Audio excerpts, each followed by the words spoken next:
Good morning everyone, তোমরা সবাই কেমন আছো? আশা করছি সকলেই ভালো আছো, সুস্থ আছো।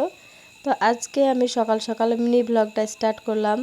তো কালকে যেহেতু অনেকগুলো কাপড় কেচেছিলাম, তো তার মধ্যে কিছুটা শুকিয়েছিল আর এইগুলো একটু হালকা হালকা ভেজা ছিল, তাই আমি শুকোতে দিয়ে দিচ্ছি। আর এখানে দেখো কালকের কাপড় ছিল, মানে জায়গা হয়েছিল না, তো আমি বালতির মধ্যেই ভরে রেখে দিয়েছিলাম। তো আজকে আমি ধুয়ে ধুয়ে তারপরে আমি কাপড়গুলো মেলে দিচ্ছি। আর প্রতিদিন যে পরিমাণে বৃষ্টি হচ্ছে, কাপড় মানে একইভাবে যে ছাদে রোদে শুকোতে দেব তার উপায় থাকছে না, মানে বারবার নামানো আবার বারবার তোলা। তো এই করতে করতে আমার নাজেহাল অবস্থা হয়ে যাচ্ছে। তো যাই হোক, এইদিকে দেখো আমি কাপড়গুলো দিয়ে চলে এসেছি ছাদ থেকে নেমে। তো সকালের বাসি কাজ কমপ্লিট করে এবার আমি চলে এসেছি রান্নাঘরে। তো আজকে যেহেতু আমার প্রচণ্ড ঠান্ডা লেগেছে, তার জন্য আমি আদা, দারুচিনি, লবঙ্গ আর তেজপাতাকে ভালো করে ফুটিয়ে চাটা বানালাম। তো চায়ের কালারটা দেখো কেমন অন্যরকম হয়ে গেছে।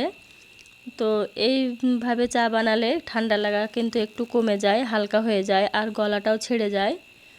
তো চা খাওয়া আমার কমপ্লিট হয়ে গেছে, এবার আমি রান্না বসিয়ে দিয়েছি। তো প্রথমে আমি করলাটা আর আলু কেটে নিয়েছি, আর আমি রান্নাটাও বসিয়ে দিয়েছি। আর এইদিকে দেখো পুকুরের দেশি রুই মাছ নিয়ে এসেছে, একদম কেটে কুটে পরিষ্কার করে।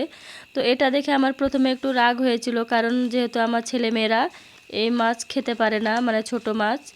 তো কি আর করা যাবে, যখন নিয়ে চলে এসেছে কিছু বলার নেই। তো মাছটা তেমন একটা খারাপ ছিল না, খুব টেস্টি ছিল। তো আজকের মতো এই পর্যন্তই, দেখা হবে পরে।